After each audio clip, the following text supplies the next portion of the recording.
Imagine this fact. In winter, over 15 million people in North America go out on the ice with fishing rods, and most of them either use bait incorrectly or ignore it altogether. I used to be one of them myself and was genuinely puzzled why my neighbor at the hole was pulling fish one after another while I had nothing. That's when I realized that winter baiting is not a minor detail, but half the success. In cold water, fish can detect scents at a much greater distance than in summer. But at the same time, they move slower and expend less energy. That's why winter bait has completely different rules of the game, and today I want to talk about them. Let's start with the main question.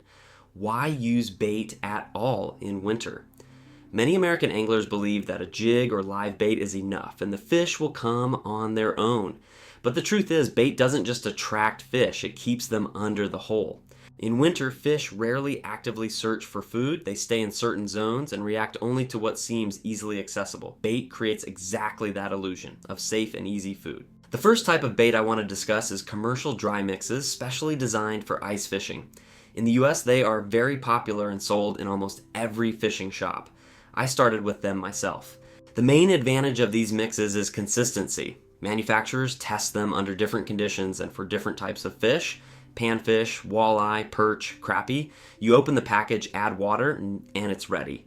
But there are drawbacks. Commercial bait is often too strong in scent for cold water. In severe frost, an excessive aroma can repel rather than attract fish. I remember a day when I generously poured a bright store-bought mix with a strong anise scent into a hole.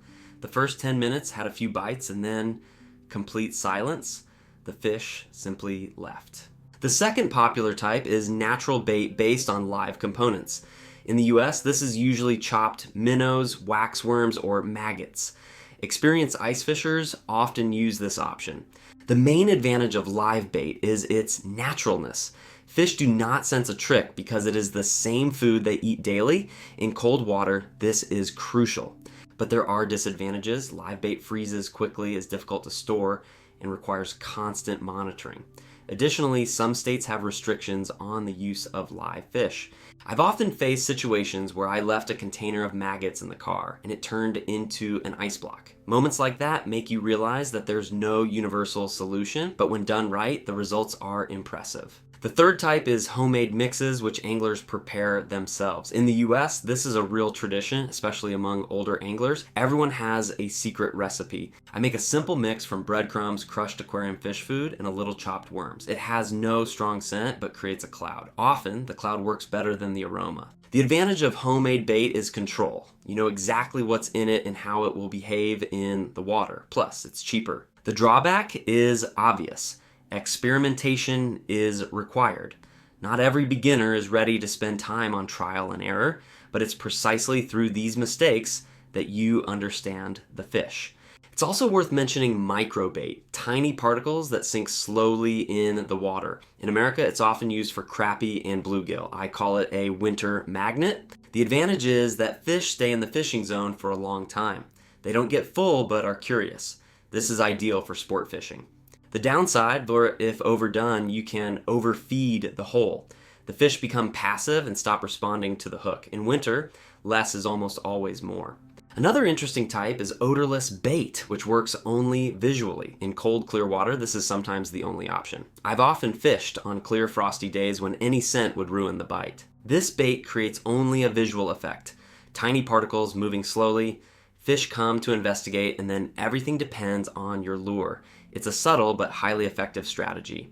Of course, it doesn't work everywhere. In murky water, the chances without scent are much lower, but knowing about this option is essential.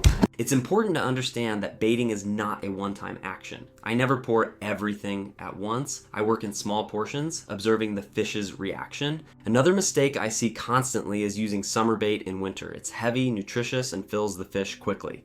In cold water, this is almost a guarantee of poor results. Winter bait should be light. It should promise more than it actually feeds. This is fish psychology, and it is very similar to human psychology. I always tell beginners, imagine eating in the cold. You don't want a heavy steak, you need a light snack. Fish think the same way. For seasoned anglers, bait is a fine-tuning tool. Change the mix, change the fish's behavior. It's a true battle of wits. For beginners, bait is a chance to feel results faster. It forgives some mistakes with the lure or presentation.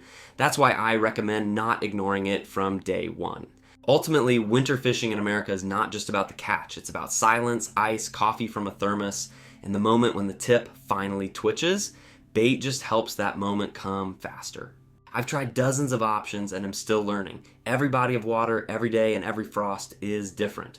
But one thing I know for sure, the right bait changes everything. So next time you go out on the ice, don't think of bait as something secondary. Think of it as a conversation with the fish. If you speak the right language, it will surely respond.